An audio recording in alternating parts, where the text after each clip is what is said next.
Captain's Log Supplemental. We're investigating a subspace rift that's emitting an unusual digital signal. I've had communications decode the signal and send it to my pad, and what I found is astonishing. An alternate reality, where Starfleet, the Federation, everything I know is mere fantasy, played out for the entertainment of others. I'm watching to find out more from Earth's premier experts on what's taking place. This Will and Caleb appear to be reviewing this fictional program in chronological order.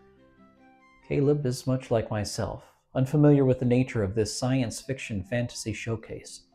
He's watching for the first time and is having lively conversations with Will about what's taking place. My recommendation to Starfleet Command is that we tune in and learn everything that we can about this Retrek review. Hello, computer. I knew I would.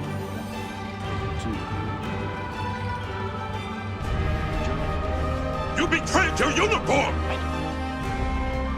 Target their cargo hold. Time to take out the garbage. Smooth as an android's bottom, eh, Data? I beg your pardon, sir? Aspires to be better than I am. Come on, it's gonna be fun. 5 years in space. God help me. This is the best day of my life! A phaser? You didn't use it? Swords are fun. Program complete. Enter when ready. Welcome back to another Retrek review, where each week we talk about Star Trek, and this week we're talking about episode 10 of season 2 of Star Trek The Next Generation. And that episode is entitled The Dauphin. It originally aired February 20th, 1989. It was written by Scott Rubinstein and Leonard Maldlow. Both of those gentlemen wrote also The Outrageous Hakona. It was directed by Rob Bowman, who has also directed episodes Where No One Has Gone Before, The Battle, Too Short a Season, Datalore, Heart of Glory, The Child, Elementary Dear Data, and A Matter of Honor. The synopsis for The Dauphin is Wesley falls in love with the new leader of a war-torn planet. We had guest cast this week. We had Patty Edwards, who plays Anya. Patty Edwards famously is Bull's mom in Night Court. She also voices Vera Gruber-Schwartz in 18 episodes of the animated series Pepper Ann. Oh, wow. She also is the voice of Atropos, one of the Fates in the Disney animated movie Hercules. She's the one with the one eye. Yeah, wow. She also voices Flotsam and Jetsam in the 1989 Disney movie The Little Mermaid. The two eels. Ooh, the two eels, yeah, that's right. Yeah. But probably most famously, she is the voice of Gozer in the 1984 classic Ghostbusters. Uh-huh. Choose the form of the Destructor. Then we have Jamie Hubbard as Celia. I think 6 years or something after this, she stopped acting, and I believe she now has a psychotherapist business in Los Angeles. Wow. Whoopi Goldberg as Guinan, Colm Meaney as Miles O'Brien, Yeah. Peter Neptune as Aaron. He was the officer outside of the quarters who stops Wesley for a brief moment. Yeah, who doesn't do his job. Yep. He plays a couple other bit parts, but he mostly now is an American wine expert and educator. Nice. Then we had Machen Amick, who played the young version of Anya for all of 4 minutes for some random reason. Yeah, we'll Yep. get to it. She has been in many things, but probably most notably that people would know her from is she plays in 26 episodes in Twin Peaks as Shelley Johnson, and Oh also yeah. Shelley Briggs in the revival series, where she plays about 7 episodes of the 2017 revival. Same character, just remarried. That's cool. Yeah. Then we had Cindy Sorensen as the furry animal, the actress inside the suit. She's been in a handful of things. Yeah. And then lastly, Jennifer Barlow as Gibson, the officer at the helm. Not very incredible, notable actress, but had been in Days of Our Lives for a long period of time. Cool. I didn't So, recognize her. yeah.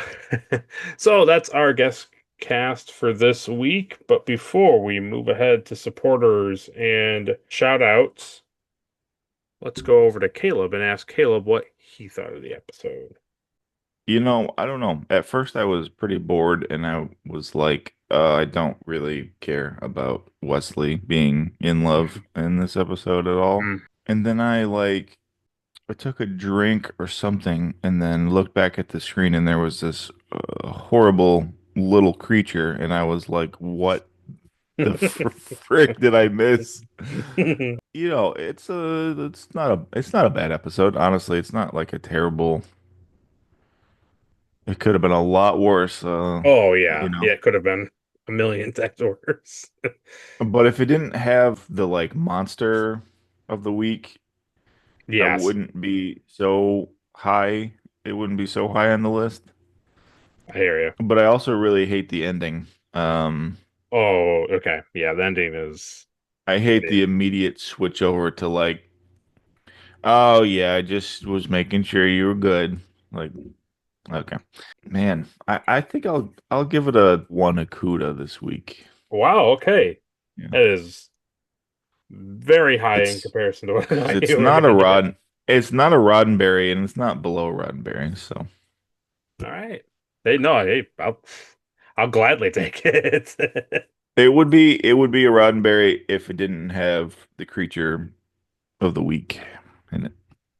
Actually, it might be worse than that, honestly. Yeah. So it's a one. It's a one Akuda this week. One Nakuda. Well, good. I'm glad. We'll definitely tackle it.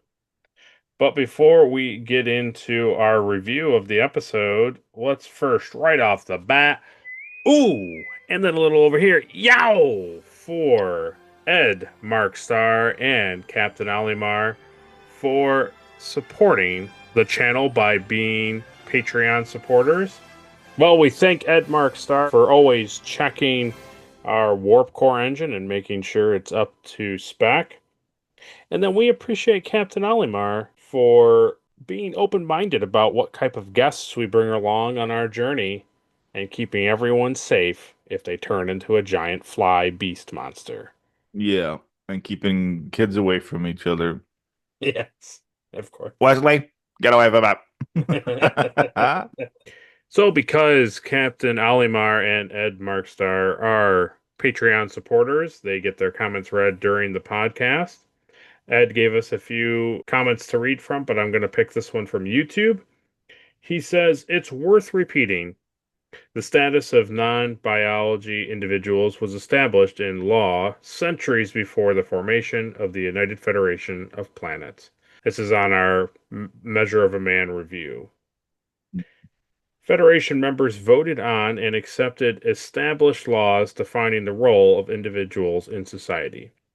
The Measure of a Man is a fantastic drama, but the questioning of Data's status after we've seen him as a uniformed Starfleet officer serving on the Enterprise, at least in season 2, casts Data as if he wandered onto the Enterprise bridge, unknown and untested, waiting for Starfleet Command to realize, oh my god, we have an unauthorized non-person aboard one of our starships.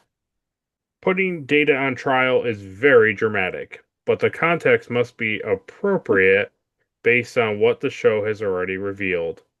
To question Data's status as an individual in Season 2 makes as much sense as asking if the engines of the Enterprise are properly attached to the rest of the ship. Go to warp and cross your fingers. Yeah. Well, I'll All of tell you, the if they don't separate, they're put together.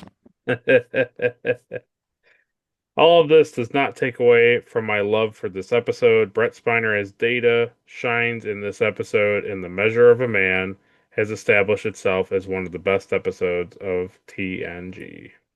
Yeah, I know. Isn't that funny that like even episodes that we thoroughly enjoy, we're like, well, this doesn't make any sense. Yeah, it's He rough makes when some really like good points there. yeah. Oh yeah.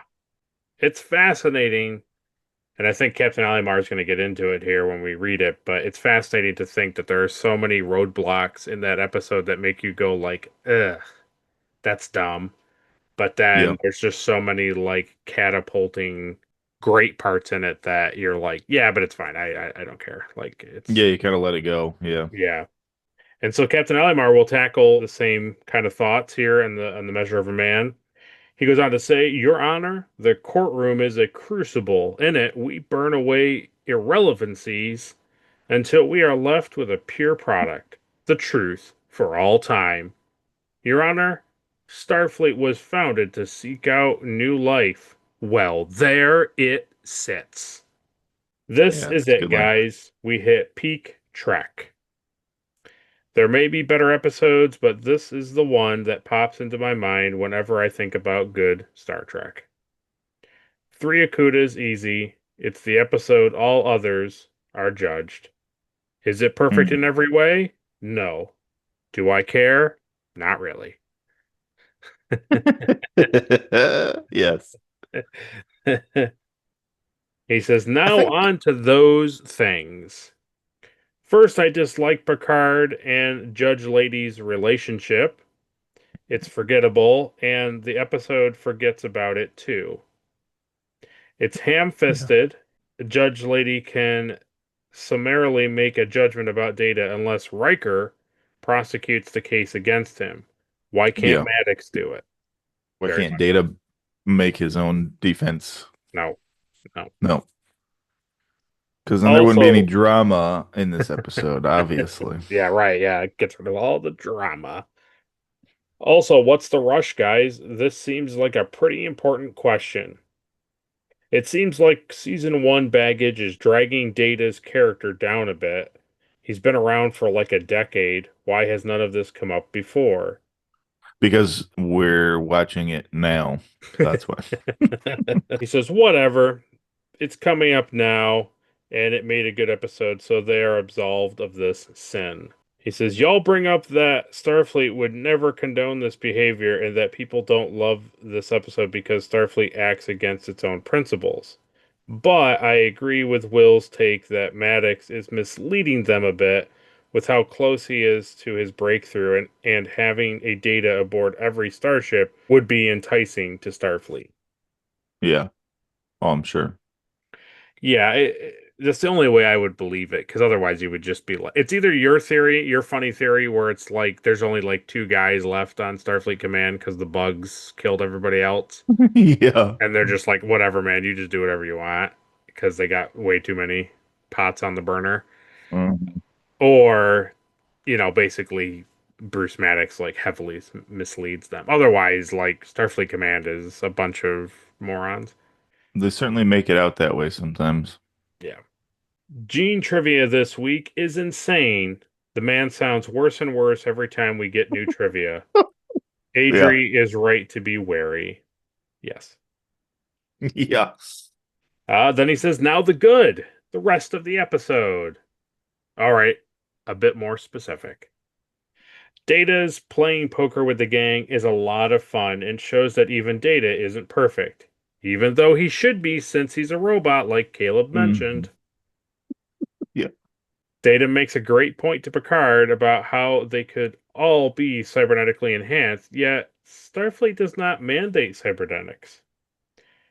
Data's packing up his things and looking at Tasha's hollow when Maddox barges in like a jerk, then questions Data's imagination. Yeah.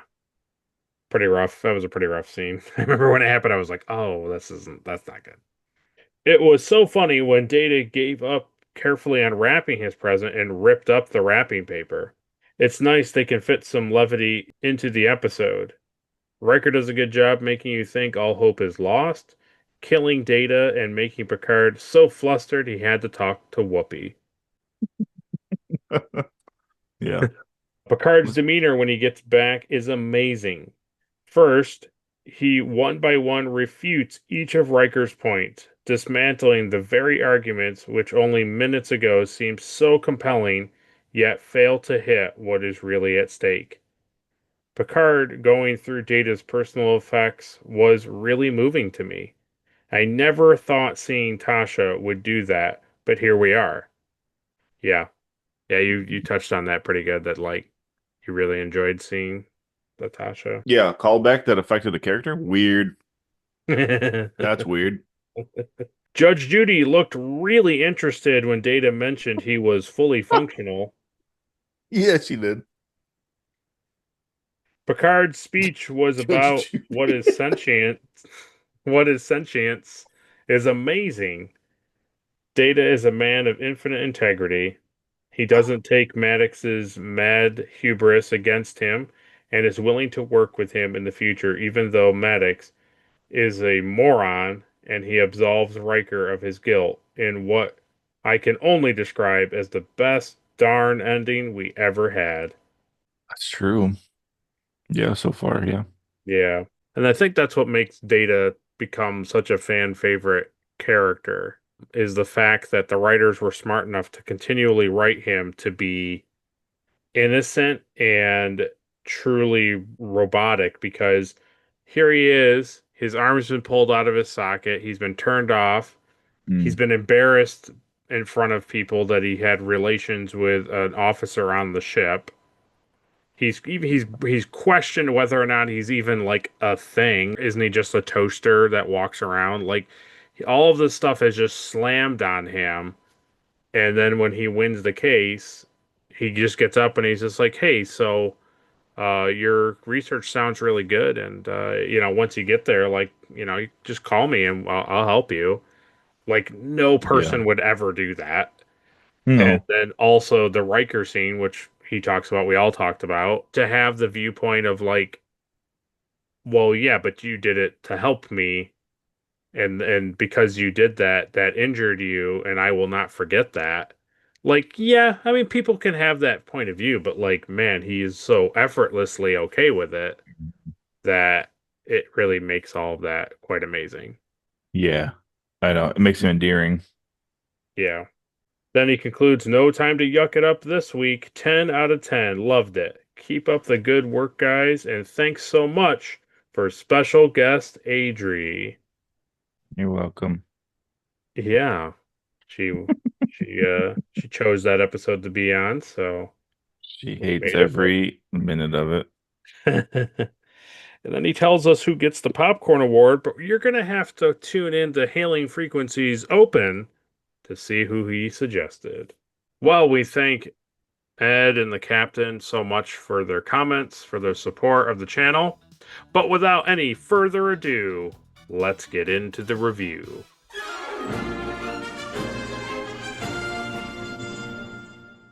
Well, before we start the review, let's open Hailing Frequencies and hear from adjacent office. Captain's Log Supplemental. When I first saw the name of this transmission, I got excited. I love dolphins. But it didn't take me long to realize my mistake. This transmission was actually about bug-eyed teddy bears. Young love, duty, responsibility. As a Starfleet officer, I feel for you, Mr. Crusher. Also, I'm sorry your girlfriend's a Yeti.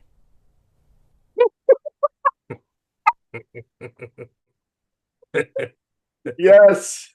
Oh my gosh. That is good. Oh my god. Wow. Yeah, That's good. That's good. very good. Isn't that always like the biggest cop out in sci-fi when they're like, what's your true form? Like, oh, you couldn't even comprehend what I look like. Oh, okay. So you choose the hideous creature? Okay. Yeah. Interesting. Interesting. Yeah. Oh Well, my god. thanks for that review from my office. We look forward to hearing your thoughts on the episode. Yeah. So we start up the episode, and I thought it was kind of funny. They're going through everything and like explaining what's going on, and then they drop out of warp, and Jordy's like, "Hey, it'd be a good time to fix some things that I've been meaning to fix." And so Yeah. Picard answers him, "How long will that take?" And then Jordy's like, "Oh, a couple of hours." And then Picard turns to Riker, gives him the nod, and then Riker's like, "Go ahead, Jordy, and do that." And I was like, "Why? Why does Riker say it? Why can't like the captain's already The talking to him?" the whole intro of this episode is weird because Riker's giving orders with Picard sitting there anyway. It starts with Riker being like, take us to Pulse, Yeah, do this, do this. Yeah, it's weird. I don't know if it's like training or I think it's partially training, and it's also like the commanding officer like oversees how the first officer handles things. But I don't know. It was also just felt really strange. it's weird. Seeing Deanna Data makes take, her triumphant return, so yeah, that's oh nice. yeah, Oh yeah, yeah. really I just. feel furry. Something feels fuzzy. Yeah, Fuzzy. yeah. Yeah. I like the fact that Data takes the bridge again. I like that. That was nice. Yeah. Of course, we have the people come onto the ship. They're walking down. The girl is very curious about everything. Wesley comes out of the turbo lift with his little magnet thing. Wesley, xenophobic boy wonder, all of a Well, sudden, yeah, we'll is certainly get there. he's like, oh, I've never seen a more beautiful. Yeah. But the part that made me laugh was they all walk down the hallway. Come here, Celia. Don't talk to him. Come here. And they all walk down the hallway, and Yeah, Riker's kind of a jerk in this scene, isn't he? yeah, he's like, Yeah. Don't even try, Wesley. yeah, She's so far out of your league. yeah. She won't have time for idiots like you. She's running a whole planet. You're just an ensign. I just wrote, don't even dream it, Wesley. Yeah, don't even think about it. I heard in the turbo lift she doesn't even like sweaters. Oh man, it was just so funny because at first when Wesley comes up, he's like, "Oh, she's whatever," and he's like, "No, not that one, the other one." I was like, "You moron, you Yeah, moron, obviously he Riker!" knew. Like Yeah. yeah. Oh, you like crazy, deranged looking old ladies, huh? Oh. Not Let me my tell you, case, but yeah. Let me tell you all about her. Oh, you meant the other one. Well, yeah, I wouldn't even bother. gross. The child. Oh, Riker, pretty good. Yeah, but you made a good point earlier. You said apparently Troy and also Worf can detect that they're not really human. She's like, well, they Mm-hmm. seem to not be what they are, and Picard's like, interesting. That's interesting. Oh, whatever. And then time goes by, and then Worf says something, and they comment on it. And he's like, no, they are just that is Yeah. just the shell. And I was like, what Yeah. are How do you? you know? Yeah, Yeah. I don't know. It's weird. Even with all that explanation, when we go into her quarters and we see like her and the other girl, I was like, where did this other girl come from? yes. What I don't understand. It's such a hard like. It was Yeah, so weird. Yeah. yeah. I did like before we get to the random girl. I did like that Picard asked to have the viewer turned on each time. That was like a nice touch to not just be like calling your room and like immediately everything turns on. Yeah. So your quarters also have cameras on the Yes. ship? Yeah. Oh, yep. Cool. Yeah. Well, Oh, only that's at where cool. the monitor is. Yeah, which is the living room apparently. Yeah. Well, it's no different than leaving your webcam on. Yeah, so the random girl, like, and she's just talking to her, and then all of a sudden, like, it comes back do another thing, and it's like you said, this little bear Yeah. creature thing. So weird, right? Like It was just so out of weird. nowhere. So when you saw that little bear creature after seeing the random girl and then the older lady, like you said, you were like, all I could do is imagine you sitting there watching it and like setting down your cup and then like looking back and just being like, okay, Yeah. I've clearly missed. I clearly missed something along the way here. Yeah. I think it was one of those moments where like I outwardly, I was in bed and I was like, what the heck? Yeah, and then you push like go back, and Yeah. there's no setup for it. No. Yeah, I was just like, oh, okay. So that's just what it is now. All right. She's a Oh little man. bear monster. Yeah. And then when Picard's like, can I like have your camera? And it like runs down the hall and it's like I was just like, what is going on? I'm so confused. uh so so random and so funny. I was Oh like, okay, man. so she has like a weird like pet thing. Like, what was the show? What was the stupid show where it was like the girl and she had like that imaginary friend in the closet or something? Oh wow.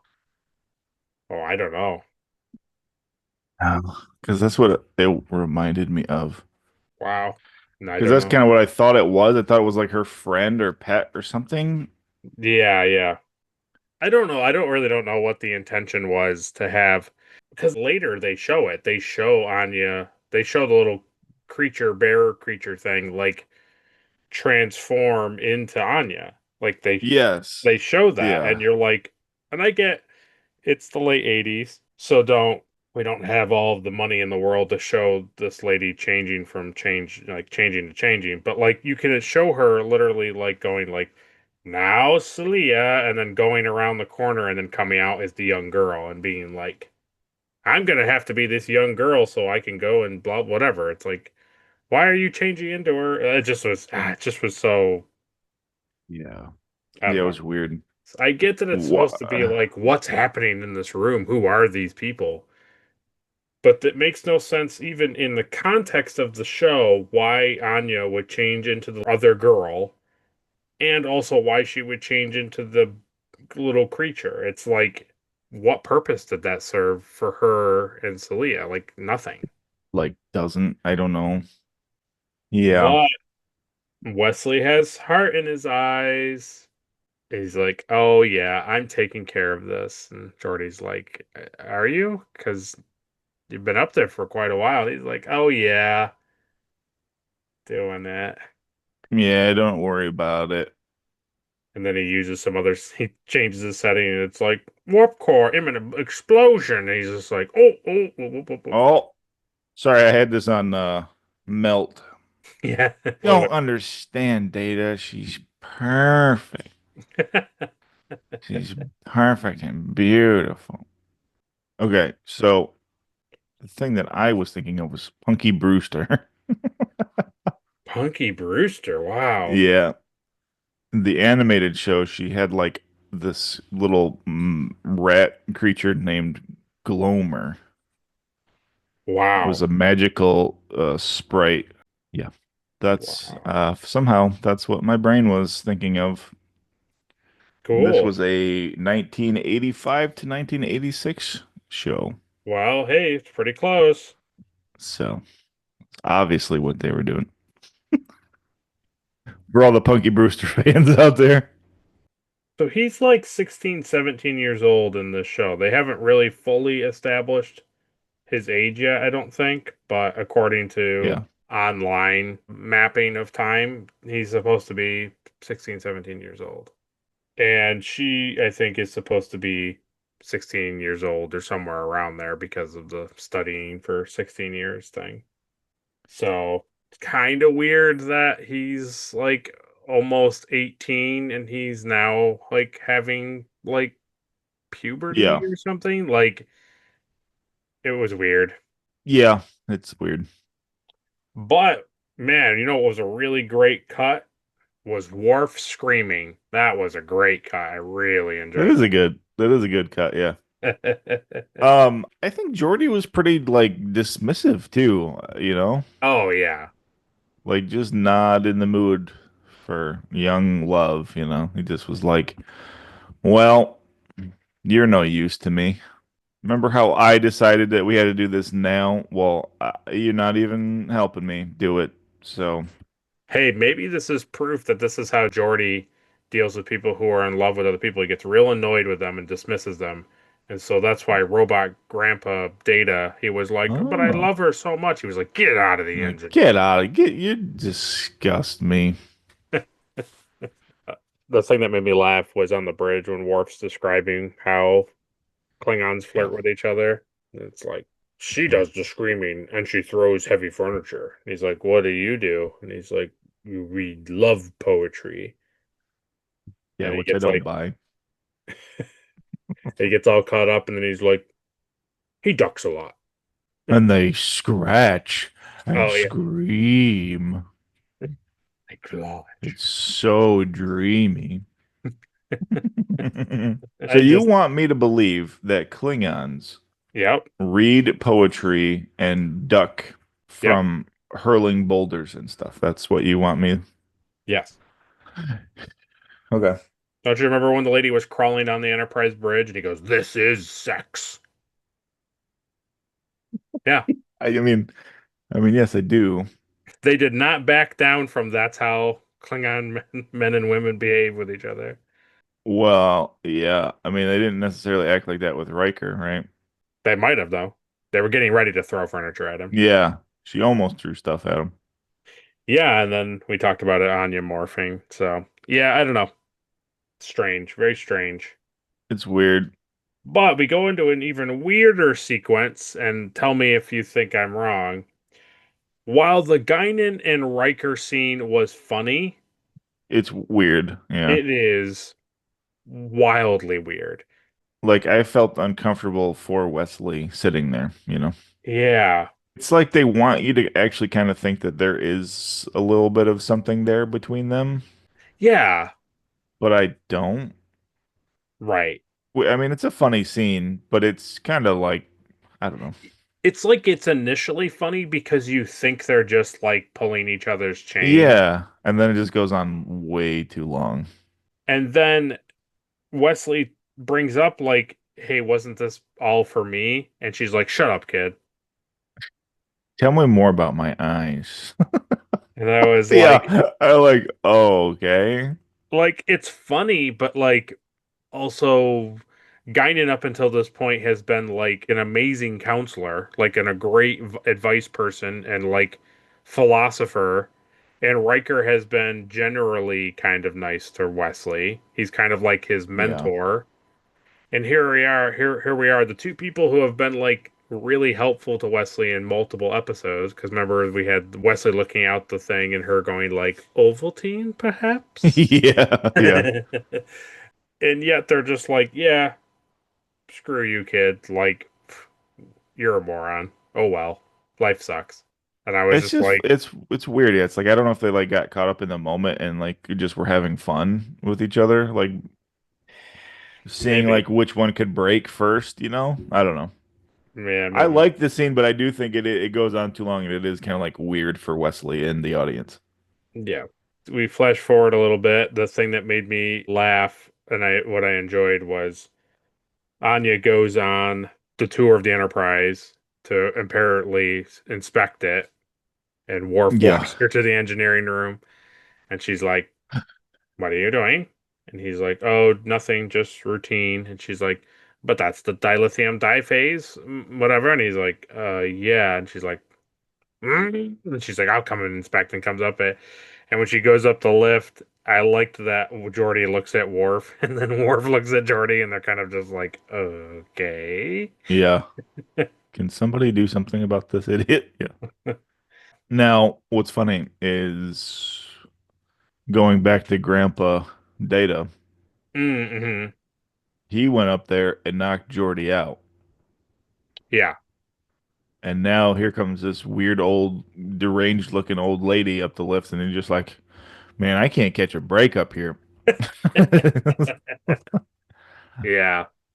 It's also the thing we keep laughing about that clearly Rob Bowman was like, you guys built a second floor around the warp core. We Yeah. are using it. Yeah, we're filming up there. It's cool. I don't care if you got to pull a rope to get this Right. lift up there, We get to see a little bit more of the replicator and kind of how it works and things of that nature, which was nice. Yeah, that door guy should be fired. Oh, because he lets Wesley just wander. Yeah. Yeah, I mean, so his job is he's security. They have this like chancellor or ruler of this planet on board. Right. And it just is like, hey, no one's going in or out of this room. And then Wesley comes over and he's like, hey, do you need something, Wesley? And he's like, no. And then she comes out like, oh, I need help with, I don't know how to use anything. Yeah. And he's like, all right, go ahead. I don't think he even says anything. I think Wesley just walks in. Does Wesley just barges in? I did. The thing I don't know is like, I think they're just security outside because they're head of state type of people, and they're not like not allowing them access like in and out of the Access to room. the Like they ship. can do whatever they want. Yeah, but he would have heard like the old lady say, like, she's staying here, she's not Oh, allowed to leave the room. yes. And Yeah. then he's like, well, Wesley can go in there and kiss her, I guess. I don't know. That's probably fine.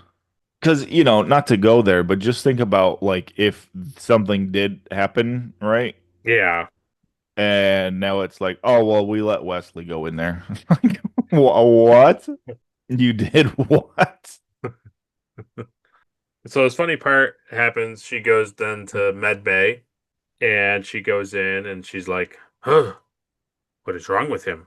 Disgusting She's like, "Oh, he has whatever," and she's like, meningitis. "Yeah." And she's like, "Well, that's contagious," and she's like, "Not with our air filter system." She's like, "But there is a chance," and she's like, "Yes, mathematically, sure, but like, no."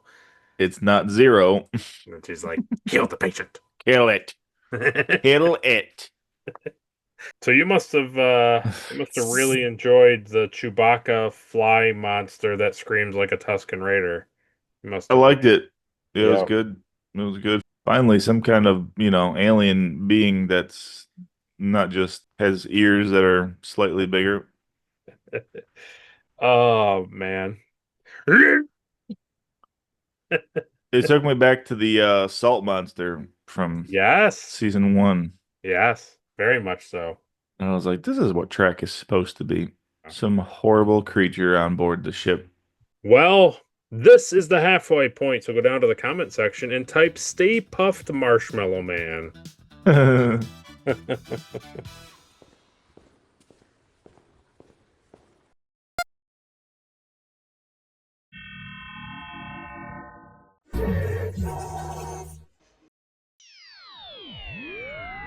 Yeah, so we come back and we learn that Anya is an elastomorph. An elastomorph. Like, wow, what's that? Like, oh, she shapeshifts. Like, oh, Yeah. so you could have just said shapeshifter. Nope. I thought it was really funny that Worf is like talking to Picard after they basically get talker down, kind of. And he's like, and then Picard just says, improvise. Yeah. Okay. Like, She almost just killed me. right. Oh, man. It made me Sir, she laugh. picked me up by my throat. Like, so what can we do? I don't know. You figure it I out. don't know. Shoot her or something. I don't care. Yeah. Improvise.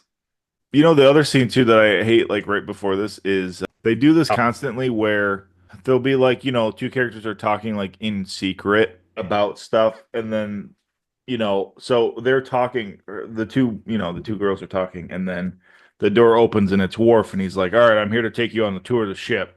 And then Oh. she looks back at like Celine and she's like, just remember, You are going to rule the planet, and I am older and wiser and more strong than you could possibly imagine. Anyway, let's go on that tour. Yeah, And it's yes. like, wouldn't anybody be like, that's weird. That was weird. These people talk so strangely to each other. These people are weird. Aliens. Yeah, exactly. Mm, But you know what I mean? It's I like do. I do. you're giving up like plot details like just because like Yeah. anybody, especially a security officer, would be like, this is weird. This seems like there's a power struggle or she's being like forced into doing something and It's the same nonsense that those two writers did in the Outrageous Okona. The whole yeah. time Okona is like, no, I don't have any idea of what's going No on. idea what they're talking about. I don't know anything. And then at the end, he's like, here's all of the major reveals because 40 minutes has passed. Um, Yeah.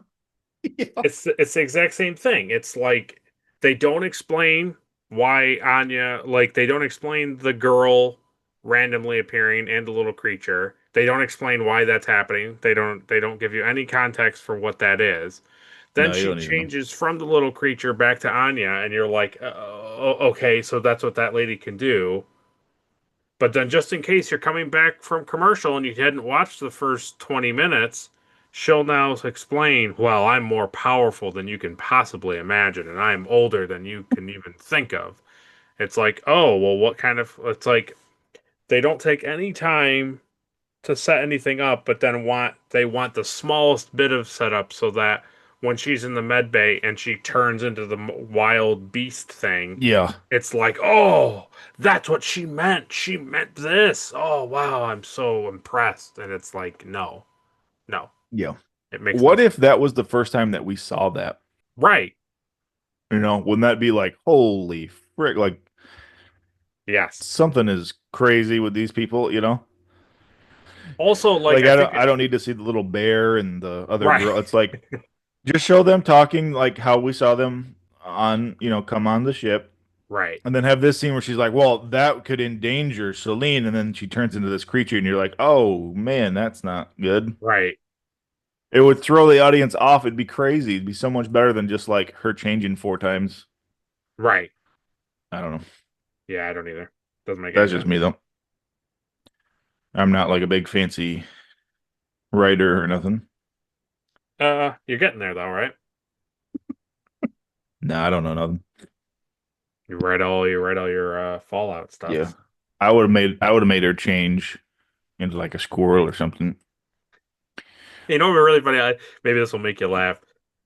It, Now it makes me think of that scene where she's the other girl and then she's the little bear creature. It made me think of Whose Line Is It Anyways, where they're like, change. And then they have to like redo the scene in a different kind of Yeah. like, yeah, change. Oh, my water broke! Change! Oh, fire! Fire! Fire! Fire! Hopefully your water will break pretty soon. Put that out. Oh, Oh, there we go. That's perfect. Yeah, it Like, does. It does feel oh, like that. honey, I just got home from work and here's the mail. Change. I'm a little bear creature. Do you have any honey?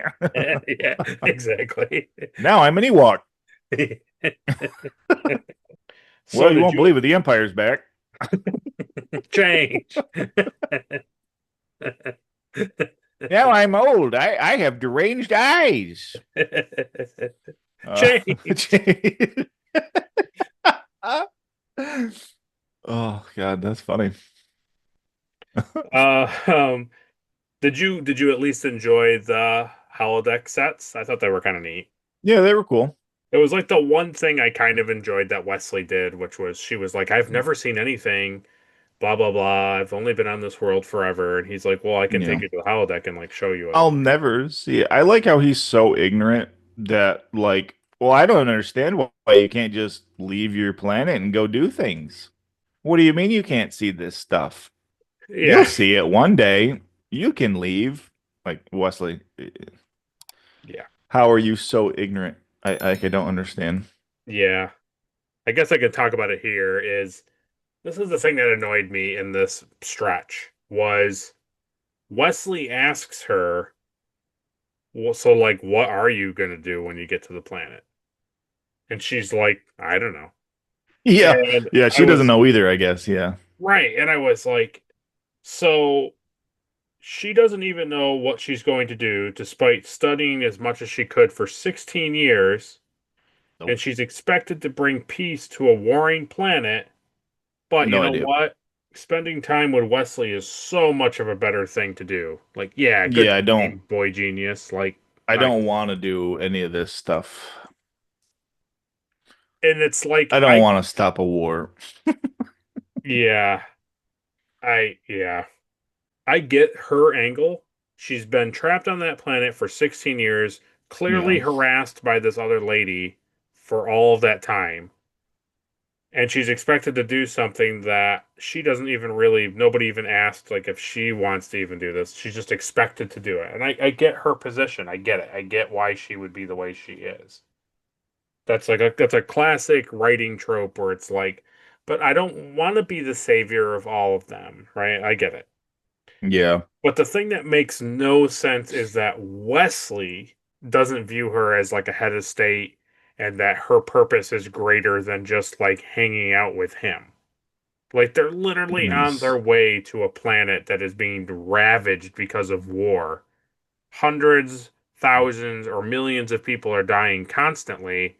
And he's like, so do you want like chocolate mousse and like want to see some rocks? And she's like, maybe, wow. yeah, one day I can show you, take you to all these places. Just like, Dude. it's the sequence where he's like, well, you don't have to do this. You can just go, you can go do something else. Like, you can come with me. You can stay on the Enterprise. And I'm just like, I get that they're young kids and I get that young kids make foolish mistakes, but it's like, this kid is supposed to be some like wonder genius. He's Yeah. 10 times smarter than his age. And it's like, but this simple thing, he can't. No, he can't. His emotions are just, his hormones are just running so wild that he can't think straight. It's like, I, I checked out with like caring about their relationship at this point. He's like he's smart when it comes to like computers and like engineering. But as Right. far as like human, you know, Yeah. he's not a very like people person, you know. No. Yeah, it's annoying. I don't really enjoy that stuff. It's just a commentary on like, oh, everybody should have free will and get to do what they like to do, and Yeah. it's a real burden when you have to actually be responsible. Yes. Like, isn't this interesting? Like, she doesn't want to like save her planet, but like everybody's making her do it. It's like, no, Right. it's not really that interesting, honestly, because it's like all I've ever seen in television is the Yeah. same. It's like you could Like, have made it oh, interesting. she has a big responsibility, but doesn't want to do it. It's like, well, yeah, I also read Spider-Man in the 40s, so Yeah. It's a thing where it could have been really interesting, and instead of writing a more compelling plot and like an interesting dialogue between the two of them and having her see his side and him see her side, they just focused on, but look, she can turn into a giant bear. yeah. Isn't that weird? The other thing too about the holodeck, like I thought it was cool, like the places they went, but it was like, why didn't he show her Earth? She doesn't care about Earth. No. Okay. Well, good point. Why would you? You're only from there. Right. This is what Plus my it's world's like. We get to make our own choices here. well, that would be too boring for the audience. Well, true. Yeah. I When mean, I she can watch see space stuff right out the window, so I don't understand. when I watch Star Trek, I want to see other worlds. I don't want to see Earth at all. Yeah. Well, I don't want to see old ladies turn into bug creatures either, but here we are. Here we are. Yeah, she says, "You cannot control me." And he's like, "But, well, you caught me off guard." No, I didn't. Yeah. No, no, you didn't. And he's like, give me another moment. She's like, I only stopped because I felt like stopping. Picard is way too calm in that instance too. They It's come true. into the med bay and he's like, "Good Lord, Well, anyway, put him down. He's head of security. I don't know what your issue is, but everything's fine. And then she's like, well, that guy's contagious. And he's like, no one cares. Please go back to your room. She's like, all right. But only because I want to. Okay. All right, Grandma, let's get you back to bed. I thought it was really stupid. In the first parts of the episode, I wasn't thinking about it, and then at the very end, towards the end, Jordy calls up to the bridge, and he's like, "All right, everything's shipshape. We can go to warp now." And Picard's like, "Excellent, thank you, great work, Chief Engineer." And then he's like, Ensign Gibson or Lieutenant Gibson, whatever. He's like, "Plot a course to wherever, Dalid 4, and warp whatever." And it's like, how long will we be there? And it's like 3 hours. And I was like, so they immediately needed to have warp be shut down so that all of this nonsense could happen and not just be like, well, 4 hours later they're there and they're just off the ship. Like, we need to make Yeah. it as slow as possible so we can see them change into all these things. Yep. Yeah, absolutely.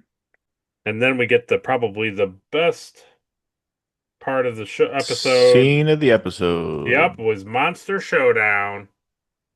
Yeah, that was great.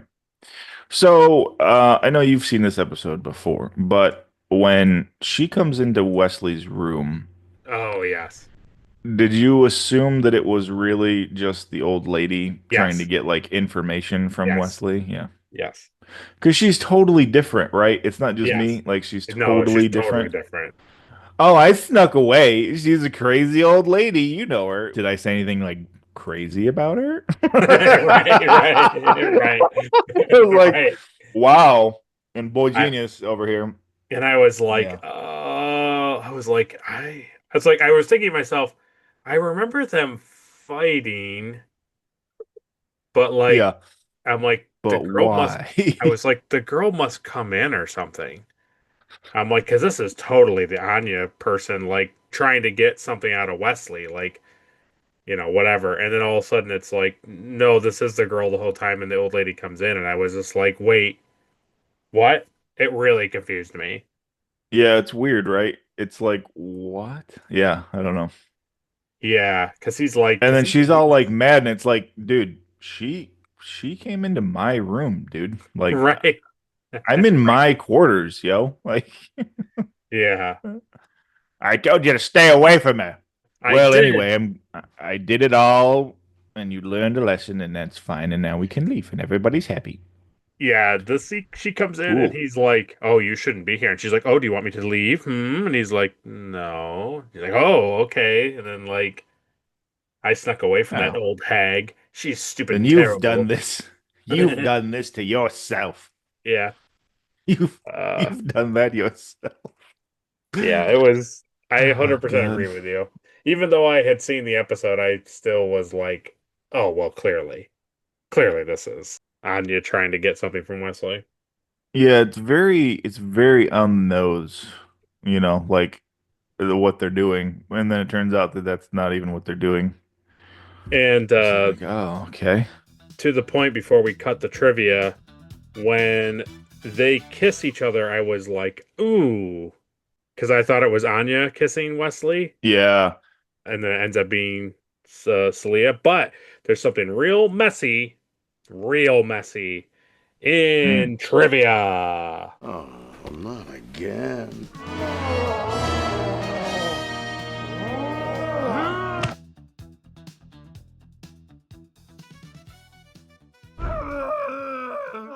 All right, now you're overacting.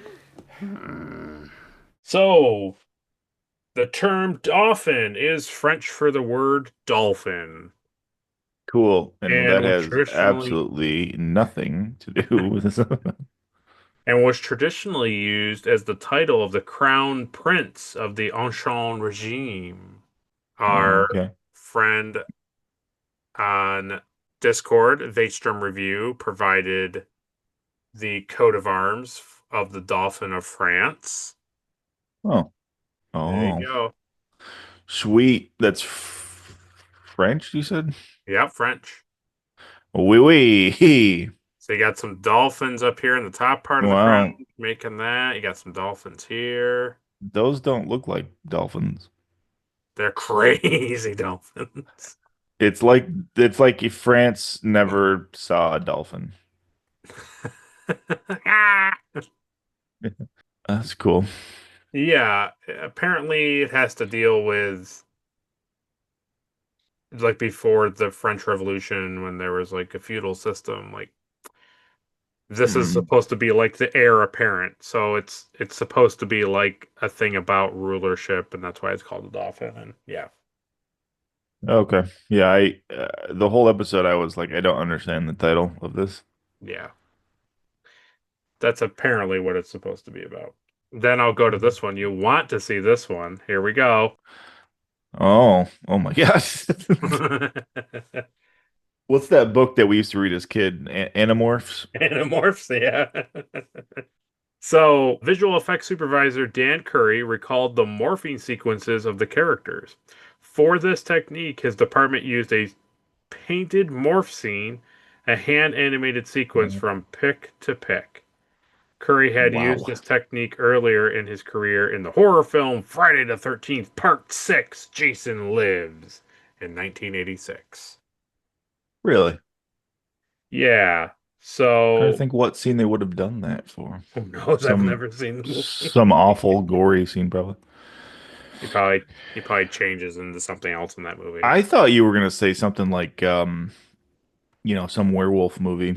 That seems like something they would do for like the transformation scene.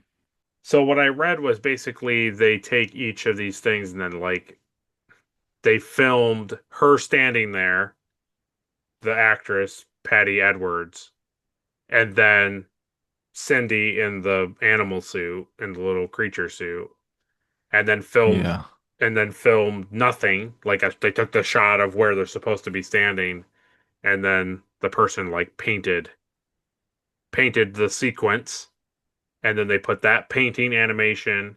Like they took the actress, the painting animation, and the character Cindy playing in the bodysuit of the creature, and like that's how they morphed the whole thing together. That's cool. I like it. The asteroids were volcanic rocks that Curry had purchased from a local building supply store. So when they're in the holodeck and there's all those rocks flying around, they're real. And they just like hung them on the strings. Yep. Yep. Wow. He says he remembered, I took a bucket and carefully selected each rock for its appropriateness as an asteroid.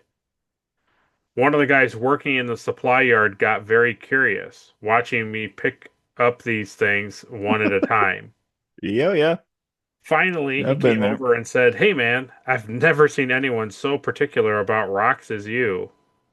He says, when I explained what they were for, I wasn't sure if he thought I was crazier than he had in the first place. I know that feeling very well. Yep. When you spend a lot of time at like building supply stores and hardware stores looking for stuff that are not used for that purpose, get a lot of looks, and then people are like, like, what are you working on? Like, what can I help you find what you're looking for? Like, explain what you're doing. And you're like, well, I'm building a lightsaber. I'm looking for like a chrome sink drain. Yeah. That looks like the hilt of Obi-Wan Kenobi's lightsaber. You got anything like that? Oh, I think I'm needed in aisle 7. Excuse me. Oh yeah, I think there's some kid just threw up in paint. So oh yeah, yep. No, it's always like hey, I'm all set, thanks. I'm just, working on random stuff. The special effects team worked hard to achieve the morph effects. However, director Rob Bowman thought the monster outfits looked cheap and tried to lessen their screen time as much as possible.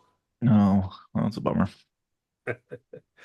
I mean, they do kind of look cheap, but like, have you seen TOS? No, They look better than TOS. No. No, we're supposed to be better than TOS. Did you That's understand? right.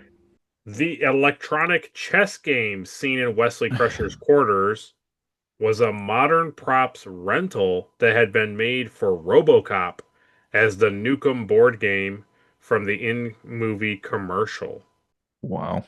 It also appeared as set dressing in Back to the Future Part 2 in 2025 Marty McFly's Home Den. No, that's cool. Yep. The game pieces seen in this episode were previously seen on a version of a three-dimensional chessboard. Pretty Well, that's cool. cool. Machen Amick was the runner-up for the role of Celia. So the girl who Anya briefly plays, she was a contender to play the young girl, which is kind of funny. They're like, we like That her is so funny. much, but we're not going to pick her, and we're going to have her just be in a scene and talk to her for a little bit and then leave. Yeah. She's gonna be like this random teenager that nobody really understands who she is or why she's there. It'll be great. You'll see when it all comes together in post. You'll see. And then to make everybody uncomfortable because I couldn't ignore it when I learned it, and Oh no. it's really bad. And Wesley's 20 and the girl's like 14. you're so close, but not correct. Opposite. Correct. Wesley's really 16 and she's like early 20s. So nope. So Wesley, Will Wheaton. It's reported that this episode was filmed either at the last few days of 1988 or in the very first few days of 1989, Okay. which would make Will Wheaton 6 months or so shy of being 17 years old. Oh. So he's currently 16 when they filmed it, regardless. Yeah. Jamie Hubbard, who is Celia, who kisses him, is about a month and a half shy of being 26. Oh my God. So she's like 25 something years old. She does not look 25. And Holy crap. it's really crazy to think that I looked it up, and according to some penal code in California, it is likely not a chargeable misdemeanor. Yeah, just I mean, like it is acting. It's an right, acting it's thing. acting. But when you look at the other things that need to be qualifiers for a misdemeanor, it was like just one of them was missing. It was like basically the age difference and some other things. And I was like, it's pretty Mhm. wild to have learned that that's like they were just fine with it. And I was like, that's terrible. So California is 18, like here. Yeah. Yep.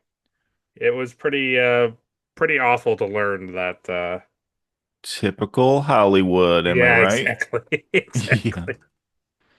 I mean, I get, it's an acting thing and it's not like anything crazy. It's not like they had like a whole romantic scene. It was just, Right. but it's still like, yeah, that's weird. He's still a 16-year-old being kissed romantically by a Yeah. 25 By a year old. 26. It's I can't believe she's that old. it's pretty rough. And, because of the time period, it's one of Yeah. those things where everybody was like, nice. Oh yeah, 100%. Yes, 100%. Yeah. Cool. Cool. Roddenberry had nothing to do with this one, so that's funny. No. Stamp of approval though. Even Roddenberry is like, oh, I would have drawn a line on this. That's bad. Cool beans, dude. We'll let that linger.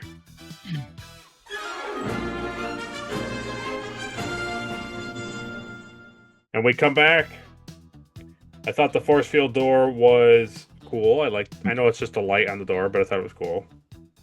It was cool. I feel like that's added in post too.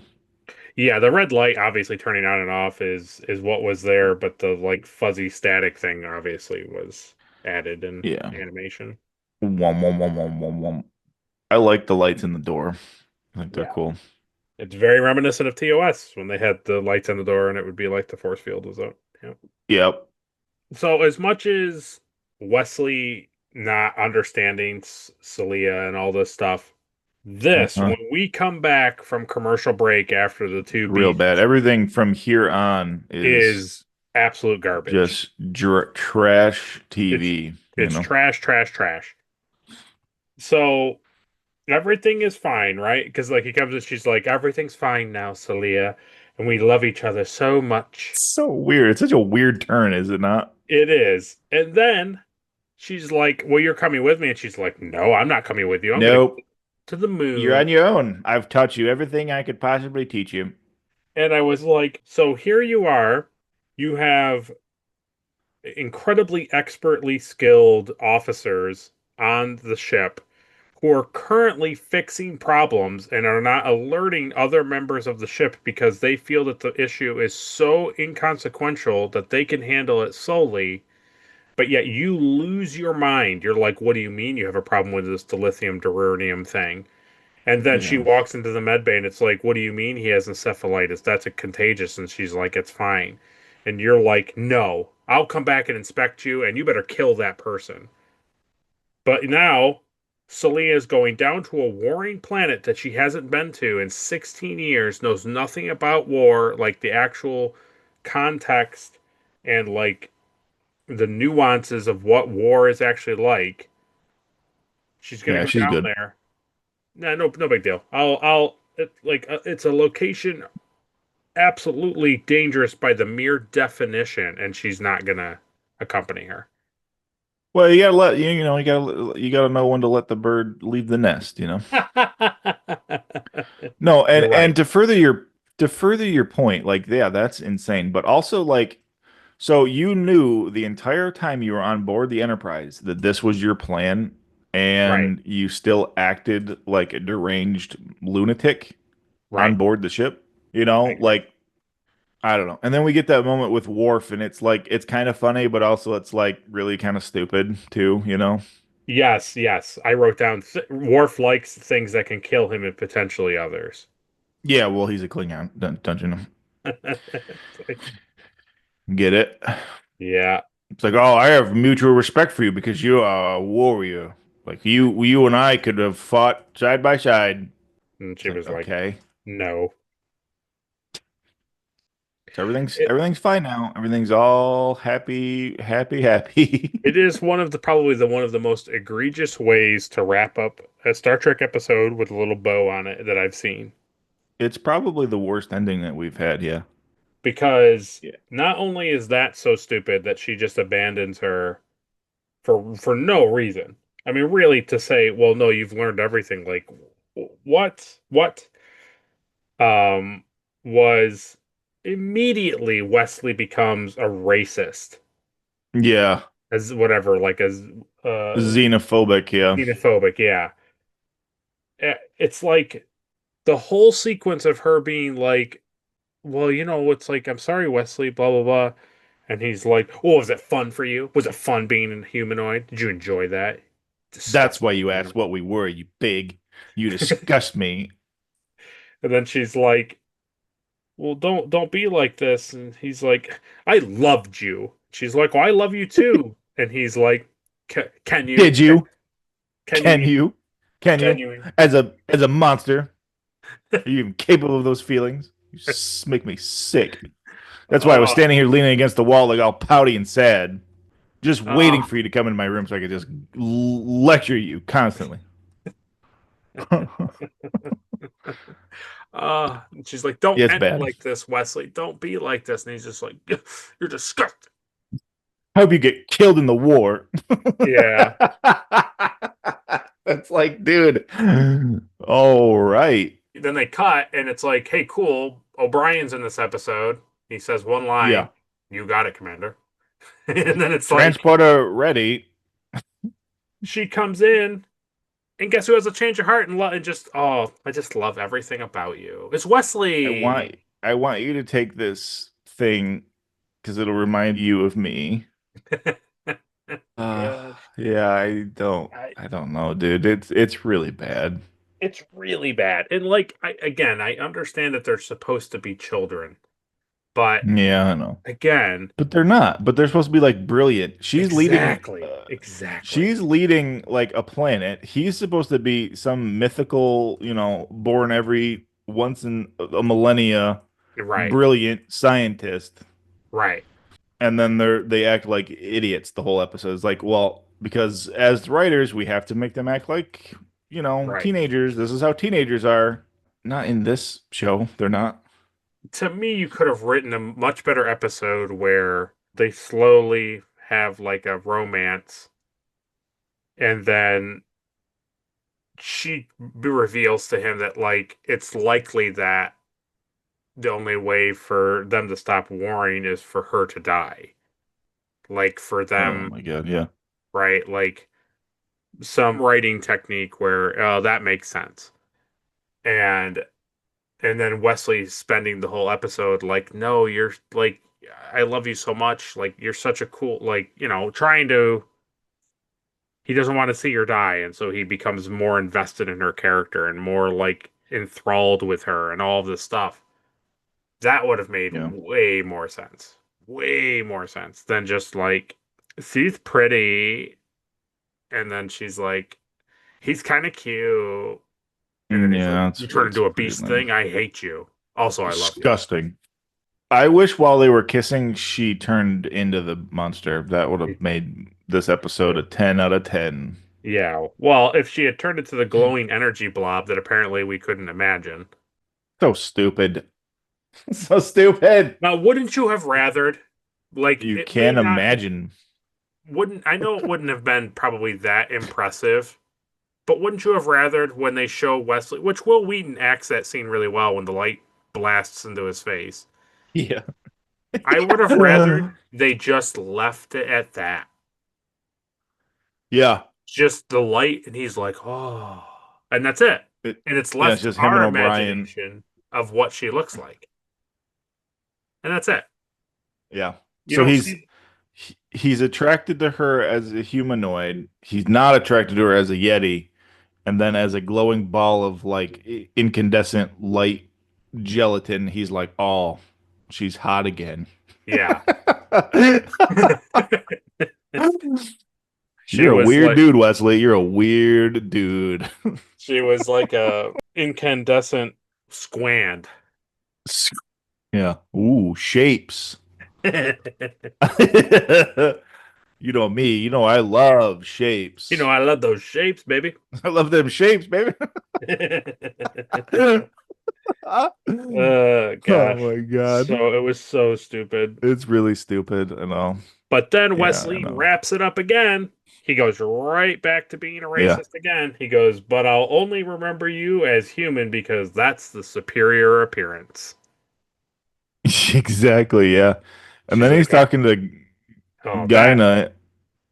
He's like, she was a beautiful ball of light. It's like, dude.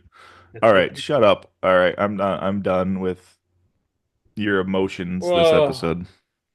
I don't want you to see me turn into a giant squand monster. And he's like, it's okay. I'll only remember you as a human. It's okay. And then they cut to that Guinan thing, which was not needed because it literally did nothing. Nothing? It did nothing for the episode. He's pouring his heart out to her, and she's like, yup, it sucks. And he's like, well, that's not really encouraging. She's like, nope, it's not. I'll never love another ball of light. And she's like, nope, you won't. And he's like, why did you say that? I'm like, well, you'll love people, but not like this. He's like, well, that really hurts. Like, what you said really doesn't help. And she's like, it wasn't supposed to help you. And I was just like, okay. But where's Deanna? Yeah, right. Like, why so can't I talk to Deanna? The moral of the story is it sucks to love someone you shouldn't have loved in the first place. Yep, it's true. You can't fall in love with Yetis or balls of light. Absolute nonsense. Yeah, it's like the beginning of this episode is boring. Then it's like, oh wow, this is pretty good. And then the ending is like, no, thank you. Yeah. Well, that was the review of the episode. But before we conclude the video, let's do the thing that everyone's been waiting for. Caleb?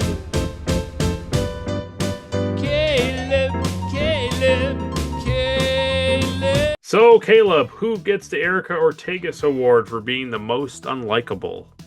Wesley. Nice. I like it. He's fine the whole episode, and then him in the end for me does it. Yeah, I agree. Everybody's good until the end, and then Yeah. it's like everybody. But Wesley's xenophobia as a Starfleet officer is so abysmally bad that I just can't let it. I can't let it stand. Yeah.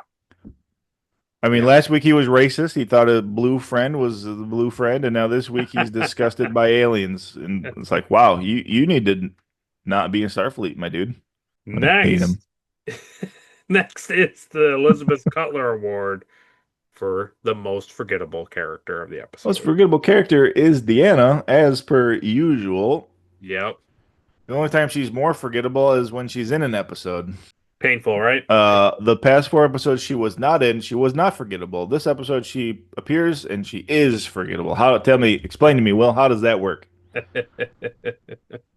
I can't imagine being Marina Sirtis in this stretch of time, and you're just like, am I on the show? And then when you are on the show, it's like, what am I doing?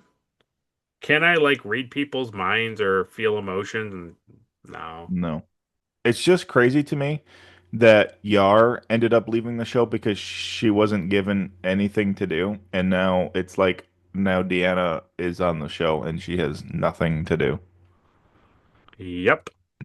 And also that's what Gates McFadden. She was more. Oh yeah. Oh well, you're fired. Yeah, and she was in every scene. So Right. Yep. It's pretty crazy to think that the original 3 women for the show have literally nothing to do on the show. And then when they all were more, 2 of 3 of them were off of it for second season. Next is the Mugatu Award for the best alien of the episode. I like the old lady version of the monster, but not the small one. Oh yeah. The big one, yeah. Yeah. I like it. Well, next is the Trip Tucker Award for the MVP of the episode. It's Geordi. Okay. He got the ship. He worked on the ship, even though there was stupid stuff going on constantly. Yep. He was just like, cool, I'm just going to keep working on it. I heard there's some kind of crazy beasts on board, but, these Derethian crystals aren't going to cleanse themselves. That's right. Even though most things on the ship cleanse themselves. Yep. You got to put your dirt devil up to it and shine a light on this panel. Yeah, that's exactly what it is. Very good. Well, next is the Spock Award for the best line of the episode. I don't know. Let's give it to Worf. Okay. When he was explaining how Klingons find a partner. Oh, okay. To be really wholeheartedly, to be perfectly honest with you, I love the way Michael Dorn delivers. He ducks a lot. I really enjoyed it a lot, so I'm actually really happy that you picked that general sequence. Anything in there was fine, because he goes from being so over the top and so happy and enthralled with envisioning this woman, and then he's like, yeah, whatever. He does this thing. What does the man do? He reads love poetry. He ducks a lot. No, he does a good job of acting in the scene too. He even acts like he's getting excited by talking about it, Right. Yeah, good pick. Oh, she yells. Scratches. Oh. Next is the Shran Award for the best action sequence. I guess when she chokes Worf is pretty good. Yeah. Yeah. The best. That's all right. Yeah, if I just called the award the Shran Award for an action sequence, you would say then you'd be okay. But the best is too much to Yeah. ask. If I just had to name a action sequence, yeah. Right. Next is the NX Award for some sweet ship stuff. I mean, you get to see the replicators more. Okay. Give it the replicator. I don't care. I'm over this. I'm over this episode now. Okay, well, I'm sorry. Well, the next thing is the cheesiest thing of the episode, the Porthos All Award. of All of it. it. You know what? I'm gonna give it to the entire ending of this episode. Wow. Yeah. There's not like one scene that sticks out to me that's cheesy, other than Yeah, it's all bad. all of the ending. Yeah, it's all bad. It's like that last commercial break to the end is all cheesy nonsense, you know? Yep. Yep. I do not disagree with you at all. It's it's pretty bad.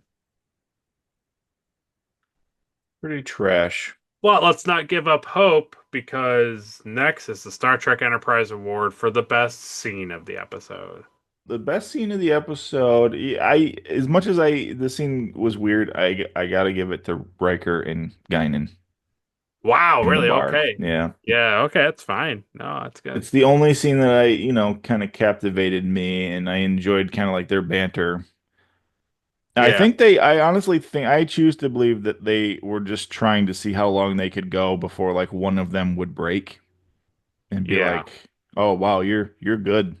You're good at this." Yeah.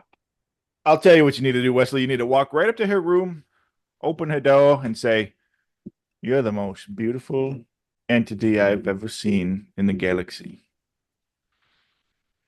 Your eyes are like stars. My heart burns like 1,000 suns." Yep. I So think there if you you go. just if you just removed Wesley from that, it would still be random and weird, but it would be a more palatable scene.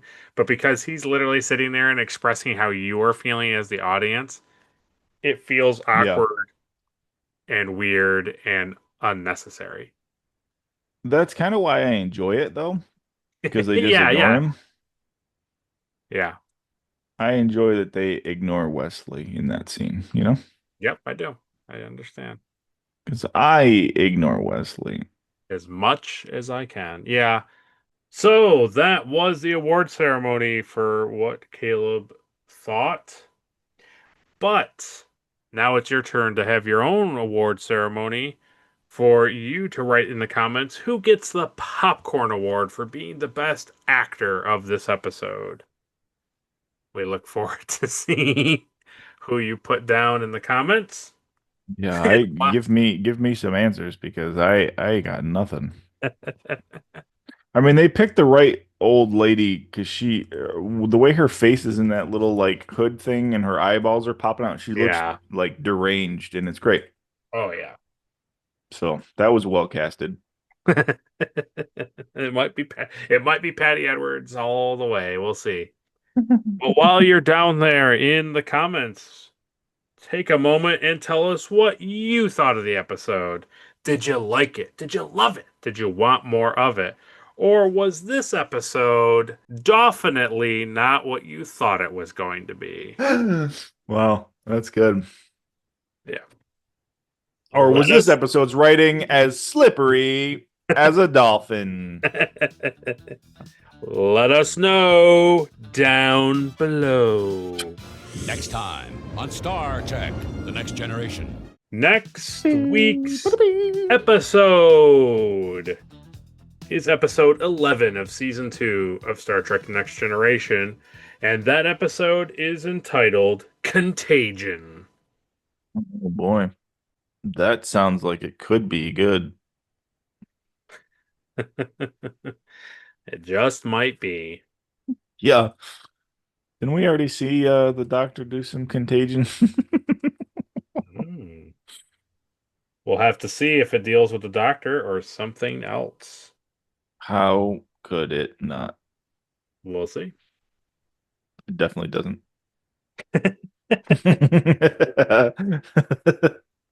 So yeah, we have that to look forward to. We look forward to all your comments that we will get to about the measure of man in Hailing Frequencies Open. And we also look forward to talking about the Dauphin in next week's Hailing Frequencies Open. I'm sure there's a lot of thoughts and opinions and feelings on that episode. It'll be fun to cover. So, as always, if you liked the review, like the video. If you didn't like the review, dislike the video. Share it with all your friends and family and Trek enthusiasts. Subscribe so you don't miss a review. And ring that bell so you can watch the review as soon as it comes out. And then, when you're done watching this video, make sure you head on over to Caleb's channel. Caleb has a fun prop channel where he goes and makes different things from pop culture, shows you how to make it yourself. Just take a little bit of foam or other supplies and make a cool thing to have in your own home.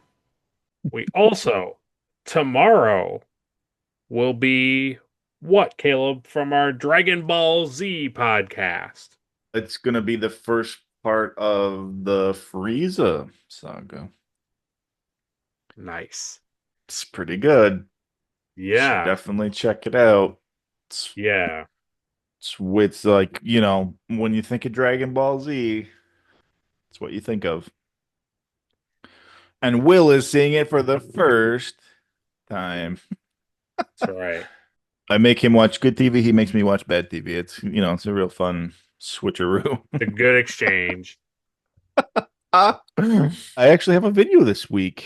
Ooh. And I'm not going to spoil it here. It's a Helldiver video. So check it out. I'll have the next 2 weeks. I'll have a video. I'll have a Helldivers 2 video. Wow. Yeah, I took a break from playing the game to make something from the game. So, you know. For democracy. For democracy. Hold my liberty. Well, very good. Make sure you go over there, find that video on his channel, find the Dragon Ball Z, find that video, leave a comment on it, leave a suggestion of something for him to make, tell him what you thought about it all, subscribe, you decide. We appreciate everyone doing all of the fun, excellent things down below. We appreciate you helping the algorithm spread this video out to new viewers, making our community larger. But we cannot forget, and we will always thank Ed Markstar and Captain Olimar for being Patreon supporters and helping Caleb and I continue to make videos for you guys. Yeah.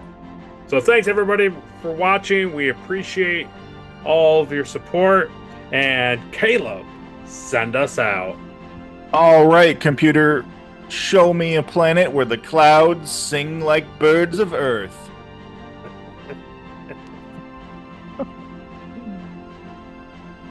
See you guys.